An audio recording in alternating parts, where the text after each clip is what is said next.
اور جب بندہ اللہ سے راضی نہیں ہوتا پھر بگاڑ تو اللہ کا کچھ نہیں سکتا، اپنا بہت کچھ بگاڑ لیتا ہے، نہ شکرہ شامل ہوتا ہے، نہ فرمان کہلاتا ہے، اللہ کا باغی کہلاتا ہے،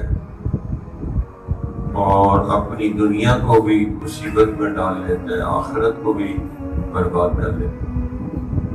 تو ایک تو سکون ملتا ہے ہر حال میں اللہ سے راضی رہنے سے، دوسرا کہ ذکر کی کثرت کی جائے، اس سے سکون ملتا ہے۔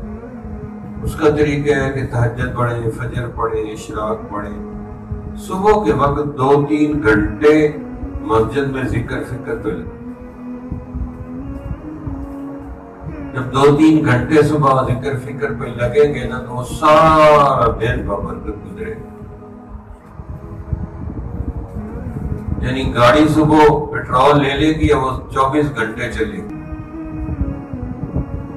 اسی طرح بندہ ذکر فکر کا پیٹرول ڈالتا ہے، تلاوت، استغفار، دروشی، پھر سارا دن اس کا ٹھیک گزرتا ہے۔ جب صبح کا وقت سو کے یا ادھر ادھر ضائع کر دیا پھر دن کو بات نہیں بنتی، تو تہجد کی پابندی، پھر اس کے بعد تلاوت، پھر جماعت سے نماز، پھر ذکر فکر، پھر اشراق، پھر آپ دوسرے دنیا کے کاموں میں لگ گئے۔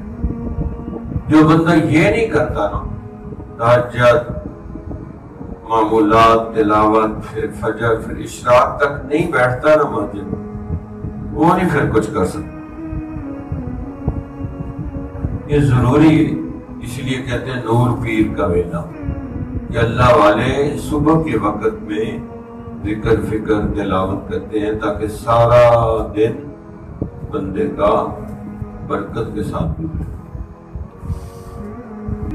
پھر اس کے بعد دنیا کے کاموں میں مصروف ہو جائے، لیکن ہمارے ہاں وقوف قلبی رکھے کہ دل میرا کہہ رہا اللہ اللہ اللہ، کہ باوضو رہیں اور وقوف قلبی رکھیں، اس سے بھی سکون ملے۔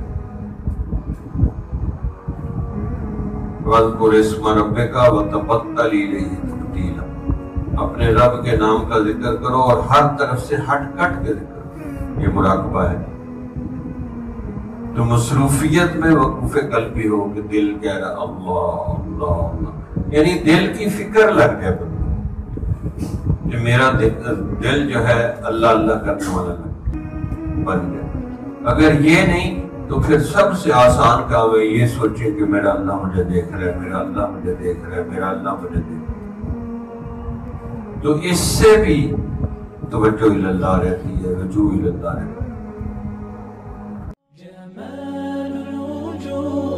بذكر الإله وتصفو الحياة بنور هدى جمال